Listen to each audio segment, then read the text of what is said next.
Hey guys, I am John Carrick and I am the author of Legacy of a Mad Scientist and the Legend of Ashley Fox. And this is the coolest character ever. Ashley is awesome. These books are great. I'm so happy. I'm so happy with how they turned out. And today I have a lot to talk about. This is the second time I'm recording this. The first one was on slow-mo. So I did all this once and I'm going to try and get that energy back. Today we're doing Conan 216 and there is a lot I want to talk about. First off, here on the cover you get all these jewels, right? Conan is in a temple attacking a monster for gold and gems that it is guarding, not deliberately. This is Jim Owsley, Val Semikis, and I want to say it's George Russos on the colors. Janice Chang on the letters is really, really good. George Russo's colors. Can barely read it, but I was able to read it. It's after letters, which is unusual. So let me explain what's going on. As I said, I am doing this the second time today, so it should be a little quicker and a little cleaner. Conan has just entered a temple. Someone tried to ambush him. A group of guys tried to ambush him, and he killed 6 or 8 of them. And one guy killed 7 or 8, 6 or 7 out of 8. And one guy remains, and he ran off into this temple. Now here we get the 4th Conan trope. The first 3 aren't in this one. Conan does not throw his sword, he does not go to jail, and he does not get a new girlfriend. But we do get a flashback, which is a comic book trope to end all comic book tropes. And it's just Conan acknowledging that he's seen this kind of temple before. Also, this is interesting. Val Semikis is credited with story on this one. It's story, plot, and art, and he shares credit on it. So my guess is that's because he did a lot of storytelling with these pages, and Jim Owsley didn't do shit. Jim Owsley is a black guy, never should have been writing Conan, but this was in the late 80s. And this is when comics, especially Marvel and DC comics, were at their best. This was the high watermark. Right before Image happened, this was the high watermark. Image, I know the anti-white culture war has been going on a lot longer than Image, but I believe that Image was where the Jews at Marvel and DC had really had enough and said, we're done with these fucking white guys. We will never ever allow an artist or a writer to become a star at our companies again. And that's exactly what they did. They set out to do that. They said the characters are the stars, not the artists.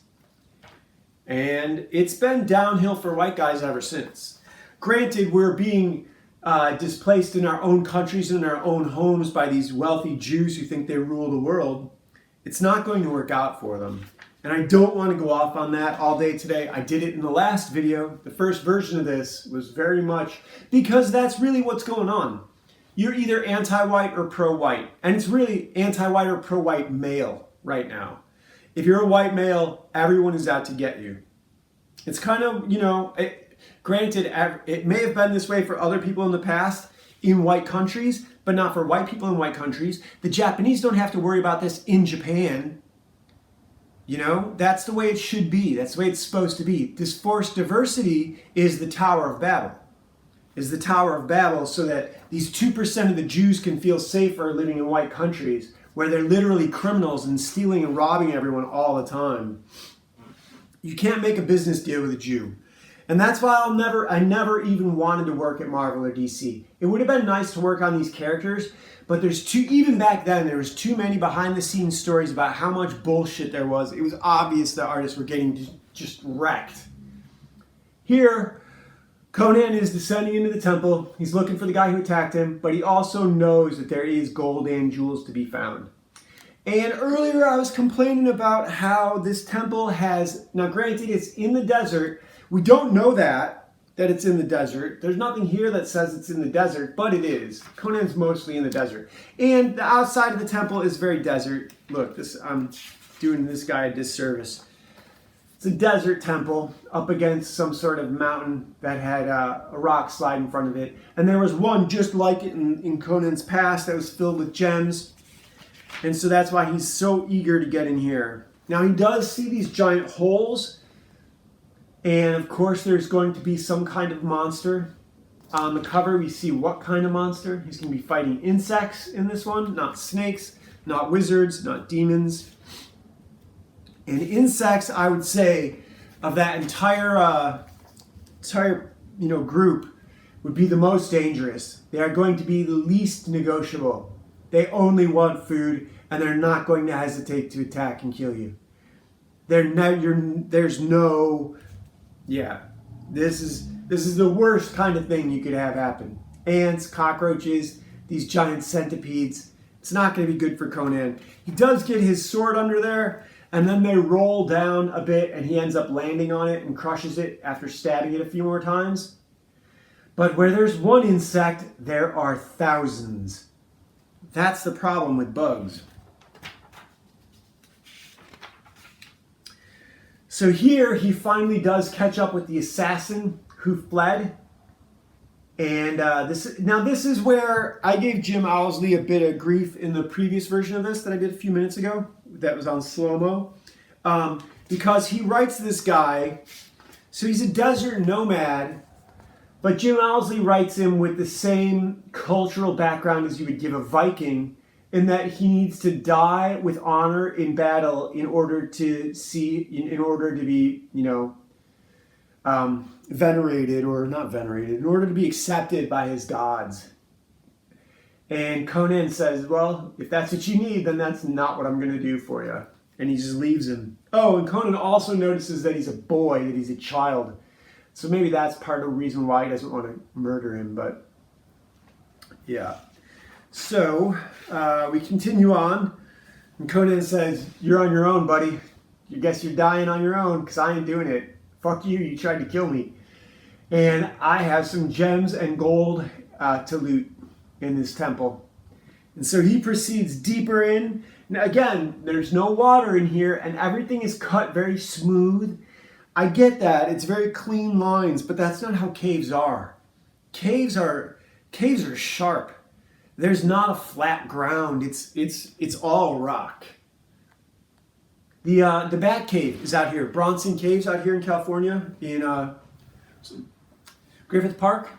And I got to go in there, and the walls of it are like giant fist-sized spikes. Not like stalactites, but just it's not smooth. And it is very, very hard rock. It is, you don't want to fall into it. And here we get this perfectly beautiful man-made temple underground with very clean-cut stairs and walls and no water running down it. Because it's easy to draw. And these guys have deadlines. So Conan finds the temple, the vault, the storeroom where all the gold is, and he gets in there and gets his hands full. And almost as soon as he gets in there, the bugs show up. I was hoping something would come out of this giant sarcophagus, but it's a very crowded, it's not a throne room, very crowded burial chamber with all the gold and stuff. And these giant, what are these? Like claws, or, I don't know, is that supposed to be a pharaoh's dreadnoughts? I don't know. Like he's a predator or something, right? And that's like his hair. So Conan almost immediately gets attacked by these insects who flood the chamber. I think he pushes the sarcophagus onto one of them and kills it, but there's a ton more that keep pushing in. And he is able to escape. He kills a bunch of them, right? He has to fight them for a while. And he has to get out. And he hasn't been bit yet, which I find amazing. Bit or stabbed by one of their pincers. And he pushes this statue in front of the doorway, and that suffices to keep them locked in. We don't get a panel of how well it obscures the doorway. We just get him pushing, and then he proceeds out. He's like, all right, I'm done. These monsters are too much for me. And he comes across the kid again, who this time attacks him to try and get him to kill him, and Conan just punches him out. And it's like, dude, fuck off. You're a piece of shit. and he leaves him to be eaten by the insects. So they did escape, and they were chasing Conan. He was not walking very fast, but he now finds his way out of the temple to his waiting horse. He's got a giant diamond. All's well that ends well. But here's the thing. No one ever gets the treasure of Sierra Madre. That's a Humphrey Bogart movie, and the idea is, I think it's a John Ford film, or maybe John Hawkes, or what's that guy's name? I don't know. John Huston, or I don't remember the Hawks guy named. Hawks guy's name, Howard Hawks. It might have been his movie, The Treasure of Sierra Madre. And the thing about treasure in movies is that the main character almost never, ever gets it. Except for like The Great Train Robbery and a couple other movies. The treasure is a device where you're supposed to learn something. And losing the treasure is supposed to teach you something more than gaining it. I don't know that it really worked in this issue. Obviously, we wanted Conan to get the treasure. He did get a giant diamond, which should be good enough. And then we get this great ad for Semper Fi, which only ran for 9 issues and is based around the Whittier family. There's a city out here in Southern California called Whittier. And I wonder if this is the family. Apparently, they fought in all the nation's wars. And I guess if you're a big enough family to get a city named after you, you might get 9 issues of a comic after you too. So they put this out at the same time as the Nom, and they wanted it to, I guess the Nom was their book also. And I don't know if they wanted to compete with it or they just wanted to make sure they got all the money out of the war comic sector. But yeah, so this is Conan 216, written by Jim Owsley, a black guy. And again, I'm doing this a second time, so the drama I want to talk about. We also have a card that I already put back because I thought I was done. This is, I want to say, the 5 of Hearts. This is actually a pretty good one. Maybe the 6 of Hearts. This is pretty good. This is, the collapse has happened. You have a group and you're doing really well. And you've run off a few people who wander by trying to steal food. But one guy shows up, doesn't steal, is very polite, introduces himself, and asks for some kind of test or trial that would prove himself worthy to join the group. My answer to that would be, you just did. As long as you can maintain that attitude and contribute and not be all by yourself, we'll get along great. So if you just bring that attitude to the group, that what can I do to contribute? What can I do to make myself a valuable member of the group? How can I participate to bring all of us up? There must be something I can do to help, even if it's just collecting firewood. Today, there was a bunch of drama online over some comic book creator who didn't get their campaign funded. I think it was like $3,000 and they had like $2,480 or something like that, something close to that. And they were really butthurt that they didn't get their campaign funded, and they were going off on Comicsgate and Ethan. What did you expect to win? What do you hope to get out of this? I've already gotten mine out of this. If you're expecting to win, like, look, don't get into comics for the money. You don't get into art for the money. If you want money, go become a financier, go become a banker, go become a day trader. Do money for a living. If money is what you want, then money is what you'll get. But you have to chase it and just want money. You can't want this and money. I sacrificed money to do this. I sacrificed a lot to do this. And you know what? I think I say that, but the truth is, I probably wasn't cut out for the things that I left behind. I walked away. That's a better saying. And then I suppose that is a sacrifice. I walked away from a lot of things for this. And I didn't do it for this. The fact that I did this made me a person who would be willing to walk away from bullshit. I don't compromise with people. I don't compromise with stupid people. I don't compromise with stupidity in any way, shape, or form. I'm not all about the money. I make more than enough to get by. I'm super happy. I could be, when you're unhappy, you always think money's the reason. But the truth is, and I guess the truth is, I'd rather be rich and unhappy than poor and unhappy. but I'm poor and happy, and that's worth more than being rich and unhappy. I don't want to be rich and miserable. I've had that life before. I've done that before. I was making 100 grand a year for quite a while, and it was not all it's cracked up to be. It's also not that much money. It's just enough money to get you out from under where you can loan money to your friends and family. It's not enough money to raise a family. It's enough money to get you out from under if you're on your own. It's enough money to pay for a whore, a live-in whore, because that's all basically women are these days. You're not going to find a wife at that level, and you're not going to find a wife at that level regardless. You need to find your wife before you get money. You need to find your wife while you're still young. And if she turns out to be a piece of shit who divorces you for someone else with a bunch of money, then that's the culture we live in. That's what they've been taught.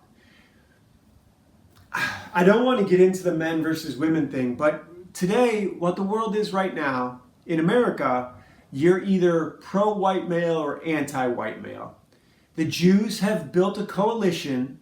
Everyone else in the country is against white males right now. Mexicans, blacks, white women, and half of the white males, all the gays, are telling white males who built Europe and America that they're the problem in history. You really think so? You really think that's going to work? We are right now what I consider to be almost peak civilization, like Lemuria, Mu, Atlantis, whatever those places were. The Tower of Babel parable is what we're dealing with right now. And everyone hates each other. No one's working together. The Jews are stealing all of American tax dollars to fight wars in Ukraine and Israel. None of this is sustainable. I predict that by Christmas of 2025, Tel Aviv will be in rubble. That's my prediction. Probably by Thanksgiving. This is not sustainable. This Jew grift on white people. And it is Jews. Blacks aren't smart enough to do it. Blacks are functionally retarded. 60, 80 IQs. There's like two respectable white guys, or two respectable black guys who behave like they're white. Michael Jai White and Denzel Washington. The rest of them can go back to Africa. And you guys can say the same thing about me too. I'm not Elon Musk. You know, I'm essentially worthless, but I'm happy. I'm a nobody, but it doesn't matter, because this is the important part. This douchebag who got all butthurt over not fulfilling his comic book crowdfunding campaign. Do you guys realize how fucking dumb this is? Like, on the grand scale of things, like everything else going on in the world, you're trying to crowdfund a comic book.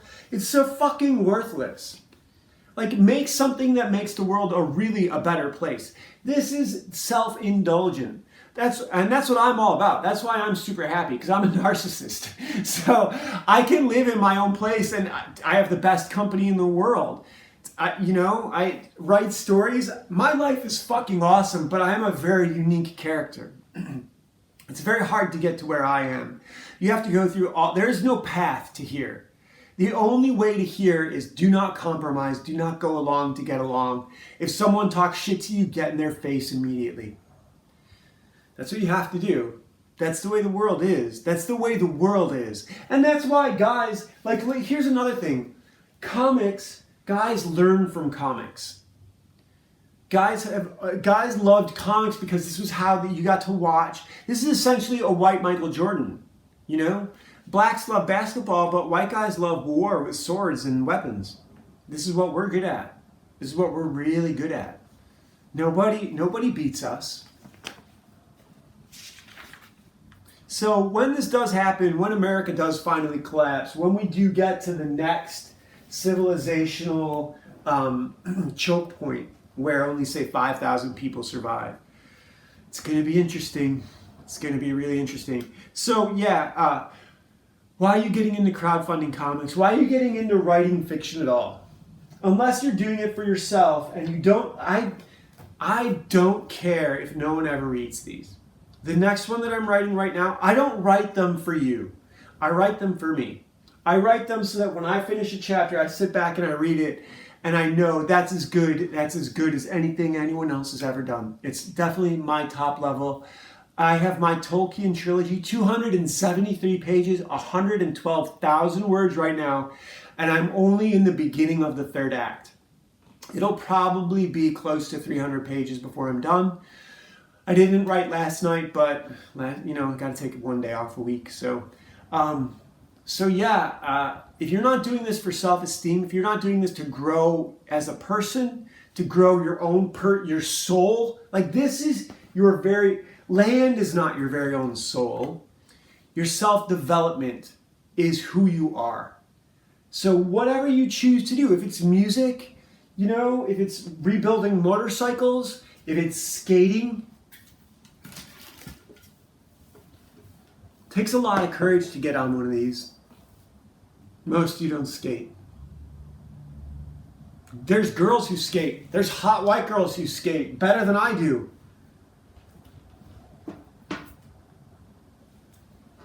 Why aren't you where you want to be? Why aren't you doing what you want to do? That's the only reason I'm out here. I'm out here to give back to you guys.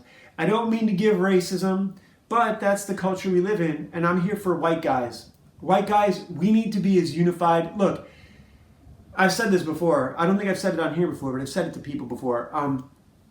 If a black guy gets in a fight with a white guy, another black guy will run in and help.